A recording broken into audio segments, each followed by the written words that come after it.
Do you think there are uneven standards in this world? Do you think, if you do, you think there are double standards in this world where some people get preferential treatment? Okay, so you do agree with that. You had a comment? Yeah, I am a college student right now, and there's a ton of college athletes at my school that are given preferential treatment for academic classes. They're allowed to be loud and scream in the library when I'm trying to study for tests, and no one says anything to them. They get away with whatever they'd like, really. The irony of Little League sports in high school and college is that the more disciplined the team, the better the team. Like, we don't understand if you set up zero tolerance with the family and with the coaches and with the umpire, you create really good teams. John Wooden's a classic example. He won championships. There was a story about Bill Walton coming in with a beard, and John Wooden said, "Our policy is no beard." And Bill Walton said, "No, I can't cut off my beard." And John Wooden said, "I'm sorry, we're gonna miss you." This is the type of policy and zero tolerance that has to exist so that when our kids grow up knowing that there's no excuses, there's no exceptions, you will not play if you don't abide by the rules, then you'll have an opportunity to create high schoolers, college kids, even professional athletes who understand and appreciate discipline. And those people, those teams win. They win championships. That's true. I mean, I agree with what you're saying. The issue is that's not happening. Joining us, Candace Powell, a mother of a youth sports athlete who says coaches need to stop blaming parents. And also joining us is Coach Matt Lyle, who has been both a softball and baseball coach at every level. I'm talking about from Little League all the way up to the majors. And he says athletic entitlement starts with youth sports and that parents are mainly to blame. Let me start with you, Coach. Why do you say that parents are to blame for this? Well, somewhere along the way, a shift happened in team sports where the emphasis went from teamwork and life lessons and being a better person and accountability to now about getting that scholarship and making the big leagues. So this huge shift has really happened in youth sports, and parents are driving the vehicle of, how do I get my kid to get noticed? How can I get him to the big leagues? And so I've noticed that big shift in my career. Now, you say that there are 8-year-old kids that have more power than their coaches. Why? How does an 8-year-old kid get power more than their coaches? I just think for a lot of parents out there, they love their kids. They want what's best for them. And so they evaluate, you know what, I'm smarter than the coach that you have. I'm more experienced. And so listen to me. You don't have to listen to your coach. And these conversations are happening at the dinner table or on the way to the game. I want to hear from Candace because she is the parent of a youth athlete. And you have a different perspective, Candace. What do you have to say? Well, I agree with a lot of the things you said, right? The coach's purpose and their role is to develop the athlete, teach them how to play the sport, kick the ball, hit the ball, catch the ball, whatever it is. And then they're to give them skills to how to work within a team, to reward hard work. The problem is the coaches, instead of focusing on what they should be, the basics of what they should be doing, they're now focusing on that win to feed their ego. So then all they want is to win that trophy and win that tournament so that they can brag on Facebook and say, look at my team, we're the winning team. Well, then they start bending the rules for the athletes that are higher performers. So those athletes don't need to show up at practice on time, or they don't need to be respectful to the coach like the other ones. They don't have, when they're at practice, they can just be standing around while everybody else has to run the drills. I coached basketball for 14 years. Our boys are 7 years apart, and so I coached the first one for 7 years, and then he went to junior high, or middle school as they call it now. And then the other one was ready, so I coached him for 7 years. And I didn't know a damn thing about basketball. But like a lot of coaches, nobody else was stepping up to do it. And so I was a football player, not a basketball player. But I recruited me a really good assistant coach that played for the college team. And I experienced a lot of parents that just wanted their kid to have a winning experience. They wanted them to do well. And so they thought, I can do it for him. I can will it. I can do this. They were well-meaning, but they were just, I mean, the kid couldn't hit the ground with a ball. And it was tough. Yes, sir. Sometimes there's an advantage to having a coach that is not well-versed in the game. Well, mine were lucky Okay? then. Because at an early age, you want these kids to take ownership in the success of their team. Winning the game is not the only barometer of success. You want these kids to get the physical exercise, yes.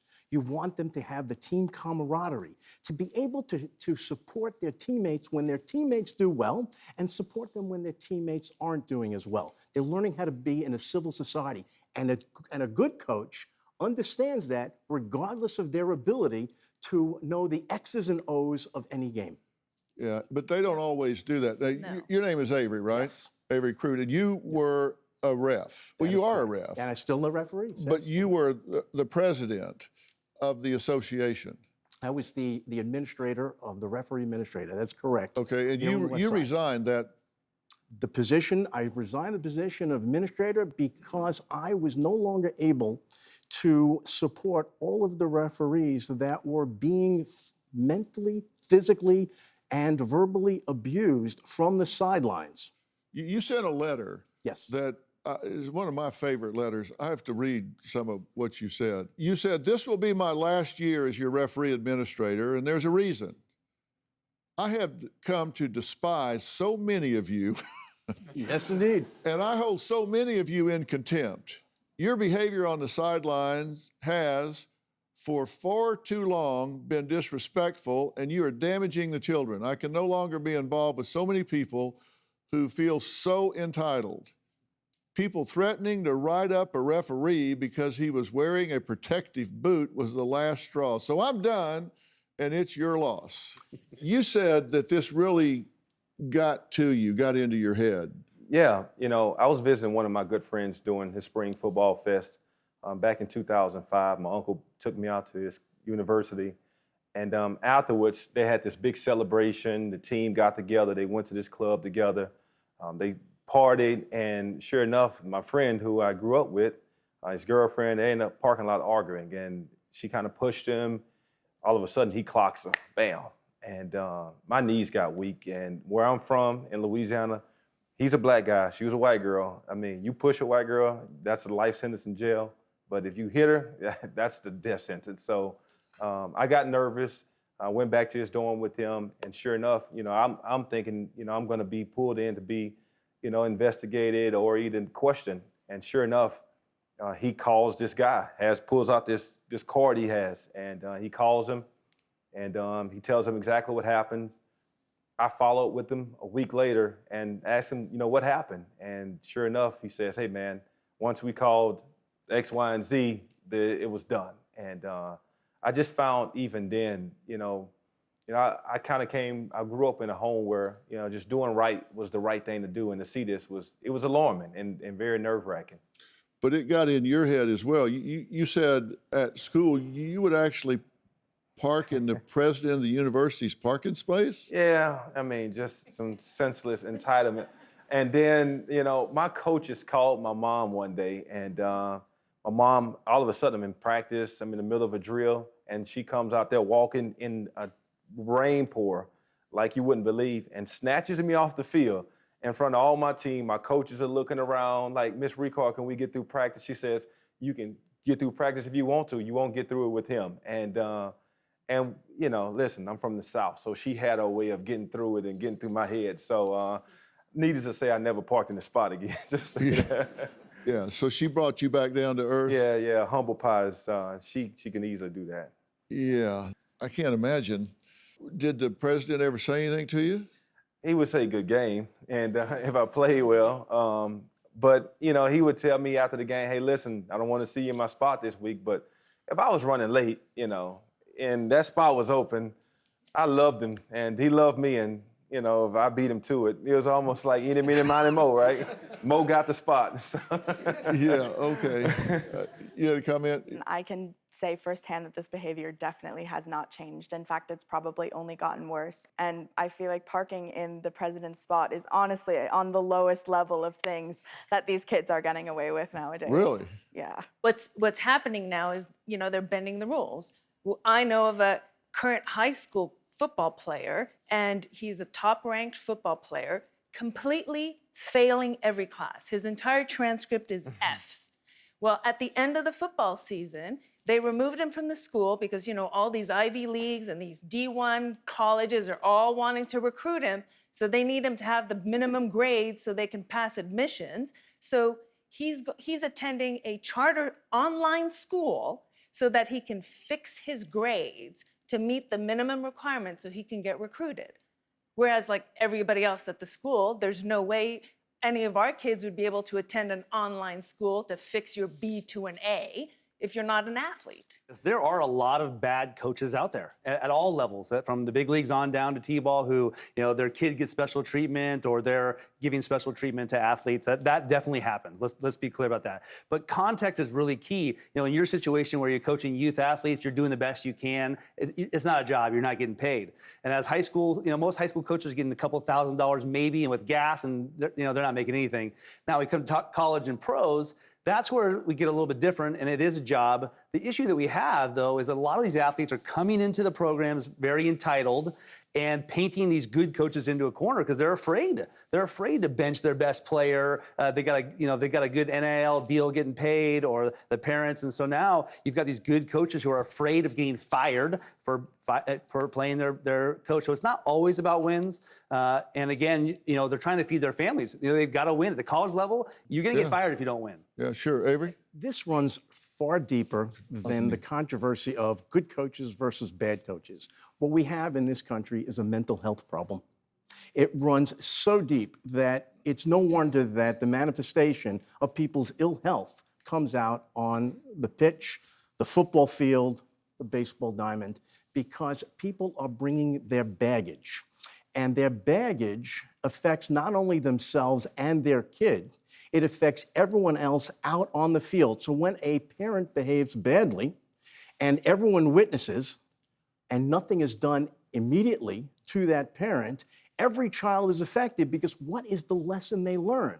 Bad behavior does not get punished. Yeah, we should change chairs. You should sit up here. No, you're exactly right. It's bad role modeling. It is. Candace? So my daughter's played softball for years in Southern California. She's on a travel softball team. We do have parents that have bad behavior, but the umps, there's rules. The ump will turn around and eject that parent. They have the right to remove them. So I'm not sure I really agree with what you're saying that, there's all this parent bad behavior. The ump has the right to eject the parent or the coach that's behaving poorly. And it starts with if those coaches allow the kids to behave poorly and reward that behavior because it's their star athlete, that transcends to the parent. Well, if my kid can behave poorly, then I can behave poorly too, because there's no rules for us. Yeah, there has to be, there's got to be some consistency. And if,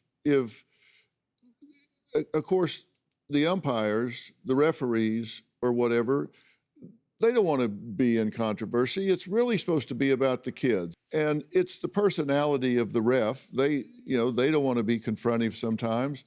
Sometimes they get badge heavy. Sometimes they don't do what they need to do. But parents that are living vicariously through their kid, that's going to go badly every single time.